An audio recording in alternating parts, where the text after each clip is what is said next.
Salut les amis, moi c'est Sajel Jordan, bienvenue sur la page. Mon objectif à moi est d'amener les jeunes étudiants africains à comprendre que l'immigration canadienne n'est plus seulement une histoire du riche, mais une histoire de que les parents n'ont pas assez de moyens pour toi, pour te faire immigrer au Canada. Sache que c'est possible que tu immigres pour le Canada, c'est possible que tu sois la tête de la famille, c'est possible que tu sois celui-là qui aide la famille à avancer. Alors, je voulais faire une vidéo où je parlais des différentes sortes d'admission. J'ai fait une vidéo passée où j'expliquais mon programme qui était celui d'amener, d'accompagner tous ceux qui étaient engagés, de prendre les devants, tous ceux qui étaient engagés d'obtenir au moins une école au Canada, d'avoir au moins une école qui les attend comme étudiants au Canada, afin de lancer le démarche de leur procédure pour pouvoir voyager pour la rentrée d'automne 2023, c'est-à-dire septembre 2023. Ceux qui n'ont pas vu la vidéo, vous pouvez rentrer la voir. Aujourd'hui, je voulais parler des différentes admissions qu'il y a, des différentes écoles et des admissions qu'ils offrent, des programmes qu'ils offrent. Mais il y a une petite chose qui m'a marqué aujourd'hui. Il y a une petite chose qui m'a dérangé parce qu'il y a un étudiant qui arrive à l'aéroport de Montréal ici et il a été renvoyé chez lui. Il a été renvoyé chez lui. Et il y en a comme ça plusieurs. C'est que les agents dirigent jusqu'à ce qu'ils arrivent ici, ils se font renvoyer. Il y en a qui font des papiers avec des fausses capacités financières qui se font renvoyer. Et tout ça, c'est la faute aux agences. Parce que lui, l'agence lui avait dit, ok, si on a plus que, je vous rappelle que quand vous arrivez sur le territoire canadien, il y a les questions qu'on vous pose. Avant de vous donner le permis d'études, ça c'est celui qui a déjà son visa. Quand tu voyages, quand tu arrives, avant qu'on ne te délivre un permis d'études, on te pose des questions. Tu passes une sorte d'entretien où on te demande ce que tu viens réellement faire, pourquoi tu viens ici. Et puis, si tu n'es pas assez préparé, tu peux bégayer devant l'agent d'immigration et il a le droit de te faire rentrer. Il a le droit. Maintenant, à celui-ci, on lui a expliqué que voilà, si l'agent d'immigration te pose un peu des questions, dis-lui que tu es bisexuel, tu es homosexuel. Et à l'autre là, qui m'a dit qu'on lui a dit que s'il arrivait et que l'agent d'immigration lui posait des questions bizarres, des questions où il était bloqué, qu'il dise qu'il demande l'asile. C'est-à-dire qu'il fuit son pays, peut-être pour cause de guerre et tout. C'est-à-dire, il y a de ces raisons.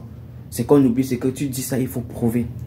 Au moins, celui-là, on disait homosexuel parce que c'était aussi une sorte de demande d'asile parce que dans nos pays africains, on n'accepte pas l'homosexualité. C'est-à-dire, quand il dit ça à l'aéroport, on va dire, oh voilà, son motif c'est qu'il est homo, on refuse ça dans son pays, c'est pourquoi il veut entrer ici. Bref, j'attire vos attentions pour vous faire comprendre que les agences dans nos différents pays africains, surtout au Cameroun, sont des arnaqueurs à 90%. Faites très attention. Il y en a qui ne savent même pas de quoi il s'agit quand on dit immigration canadienne. Il y en a qui ne savent même pas comment faire une procédure, une démarche. Mais ils prendront de l'argent. Mais ils vous feront rêver le Canada. Ils vous feront rêver du Canada. Ils vous diront c'est possible.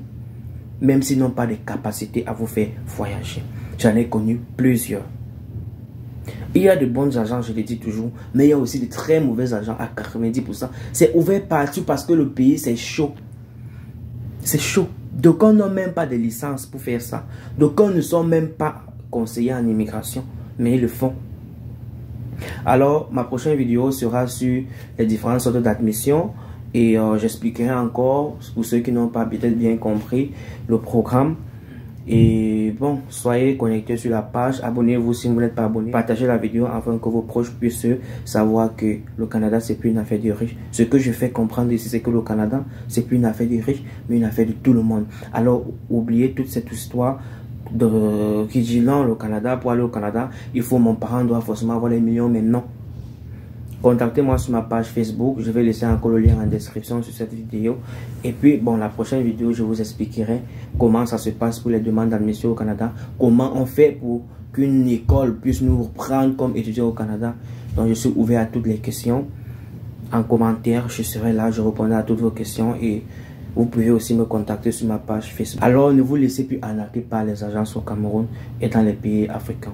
Si vous voulez voyager au Canada, venez à la source de la bonne information parce que c'est la bonne information qui vous tue.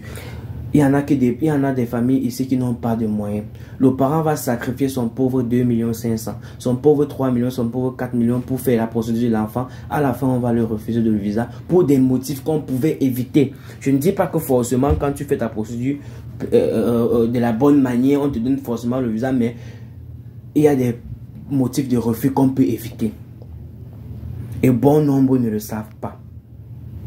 Alors, j'ai donc décidé, je décide donc d'ouvrir mon propre programme où je vais amener bon nombre de jeunes à me battre en sorte qu'ils puissent voyager en 2023 pour le Canada à moindre coût. Moi, ce que je veux, c'est vous faire comprendre que si vos parents n'ont pas de moyens comme moi, vous pouviez aussi voyager pour le Canada. Bisous, bye bye.